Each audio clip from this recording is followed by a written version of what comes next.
क्या आपको कभी व्हाट्सएप या एसएमएस पर यह मैसेज आया है? बधाई हो, आपने 25 लाख रुपए की लॉटरी जीती है। कृपया इस नंबर पर संपर्क करें।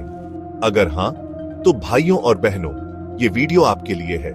ये कोई इनाम नहीं, ये एक जाल है, एक ऐसा चक्रव्यूह है जिसमें फंसकर आपका पूरा बैंक बैलेंस साफ हो सकता है। इस वीडियो में हम आपको बताएंगे कैसे ये लॉटरी फ्रॉड होता है, कैसे पहचानें और खुद को कैसे बचाएं।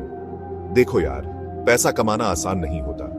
खून पसीना एक करके कमाते हैं और ये स्कैमर्स चुटकियों में सब कुछ लूट कर ले जाते हैं। इसलिए जागरूक रहना बहुत जरूरी है। तो वीडियो को पूरा देखना, स्किप मत करना, वरना अगला नंबर आपका हो सकता है। ये ठगना बड़े शातिर होते हैं। WhatsApp, SMS, Facebook Messenger, call, हर जगह जाल बिछा के बैठे रहते हैं। सबसे पहले तो आपको एक पीडीएफ भेजी जाती है। उसमें क्या होता है? लिखा होता है केबीसी लॉटरी, जियो लकी ड्रा या आरबीआई प्रायोजित इनाम। अरे भाई, आरबीआई कब से लॉटरी निकालने लगा? और तो और इस पीडीएफ में नकली सरकारी मुहर, फर्जी सिग्नेचर और नकली रजिस्ट्रेशन नंबर भी होते हैं। सब कुछ बिल्कुल असली जैसा दिखाने की कोशिश करते हैं ये लोग। फिर आता है कॉल और सामने वाला खुद को सरकारी अधिकारी बताता है। बड़ी ढी मीठी मीठी बातें करेगा, कहेगा सर मैडम 25 लाख रुपए का इनाम आपका है, मुबारक हो। लेकिन कहानी में ट्विस्ट है दोस्तों। वो कहेगा बस एक छोटी सी प्रोसेसिंग फीस देनी होगी, 4,999 रुपए।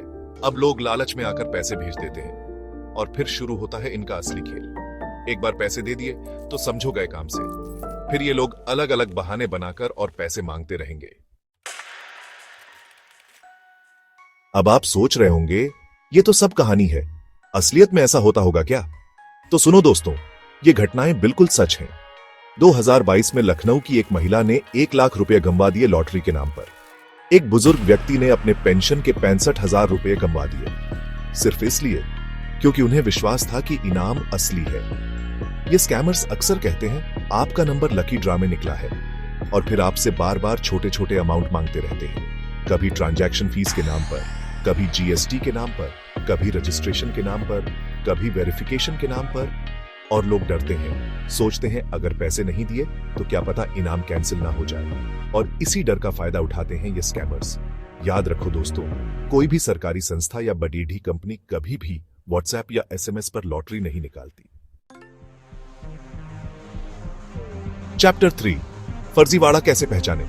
अब सवाल यह उठता है कि आखिर कैसे पहचाने कि यह असली है या नकली। तो घबराओ मत दोस्तों, मैं हूं ना। ये हैं स्कैम पहचानने के 5 जबरदस्त संकेत। पहला, अगर इनाम की जानकारी व्हाट्सएप या एसएमएस पर आती है तो सतर्क हो जाओ। दूसरा, भेजा गया पीडीएफ अगर फर्जी लग रहा है तो समझ लो दाल में कुछ काला है। तीसरा, कॉल करने पर अगर सामने वाला जल्दी जल्दी पैसे मांगता है तो भाई भाग लो वहां से। चौथा, वेबसाइट या लिंक अगर फेक लगती है तो समझ लो ये कोई स्कैम है। और आखिरी लेकिन सबसे महत्वपूर्ण, अगर भुगतान यूपीआई आईडी या पर्सनल अकाउंट में मांगा जाता है तो कभी पैसे मत भेजना। याद रखो दोस्तों, कभी भी पैसे भेजने से पहले पुष्टि करें। सरकारी संस्थाएं कभी व्हाट्सएप पर लॉटरी नहीं देती। चैप्टर 4, खुद को कैसे बचाएं। अब जानते हैं कि खुद को इन स्कैमर्स से कैसे बचाएं।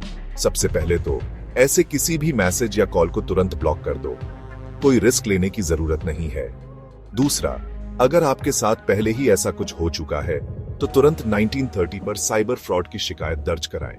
हो सकता है कि आपके पैसे वापस मिल जाएं। तीसरा, अपने दोस्तों और खासकर अपने घर के बड़े बुजुर्गों को इन स्कैम्स के बारे में जागरूक करें, क्योंकि अक्सर देखा गया है कि बुजुर्ग लोग आसानी से इनके जाल में फंस जाते हैं। चौथा, अगर आपको किसी भी चीज पर शक हो तो आरबीआई, एनपीसीआई या साइबर क्राइम पोर्टल की ऑफिशियल साइट पर जाकर जानकारी लें। तो दोस्तों, लॉटरी का लालच भारी पड़ सकता है। याद रखें, मुफ्त की रोटी सिर्फ जाल में ही मिलती है। स्कैम से बचना है तो सतर्क रहना ही सबसे बड़ा हथियार है। अगर ये वीडियो जानकारीपूर्ण लगी हो तो लाइक करें, शेयर करें और सब्सक्राइब करें, क्योंकि अगला स्कैम किसी के भी साथ हो सकता है और हमारी कोशिश है कि हम ज्यादा से ज्यादा लोगों को जागरूक कर सकें।